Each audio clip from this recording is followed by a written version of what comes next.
Первое, о чем необходимо знать, приобретать пиротехнику можно только в специализированных магазинах и ни в коем случае не в местах стихийной торговли.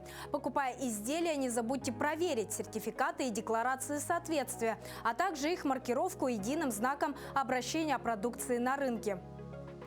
Использовать пиротехнику нужно по инструкции, она же, в свою очередь, должна быть написана на русском языке. Обязательно удостоверьтесь в этом при покупке. Запуск фейерверка можно осуществить строго на специально отведенных площадках. Использование пиротехники запрещено в любых зданиях и сооружениях, в том числе на кровлях, балконах, лоджиях и выступающих частях фасадов. Не забывайте, что залп может попасть в окно или форточку, залететь на балкон или чердак. Сильный ветер – еще один фактор, при котором запускать пиротехнику не рекомендуется. Размер опасной зоны при неблагоприятных погодных условиях увеличивается в несколько раз, а значит, возрастает риск получить травмы. Вообще, по степени потенциальной опасности все пиротехнические изделия разбиты на 5 классов. Не более полуметра – это в основном хлопушки, бенгальские свечи и настольные фонтаны. Не более 5 метров – большинство фонтанов, петарды и наземные фейерверки. Не более 20 метров – это салюты, ракеты и фестивальные шары.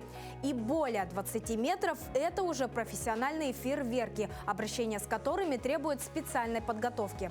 Последний, 5 класс, представляет все пиротехнические изделия, опасные факторы и зоны которых определяются специальными условиями.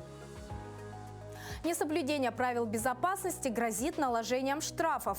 Для граждан такой запуск салюта будет стоить до 15 тысяч рублей, для должностных лиц – до 30, для предпринимателей – до 60 и для юридических лиц – до 400 тысяч рублей. Напоследок новость для тех, кто планирует заказать пиротехнику через Marketplace. В Госдуму внесен законопроект, который ограничит онлайн-продажу салютов и петард.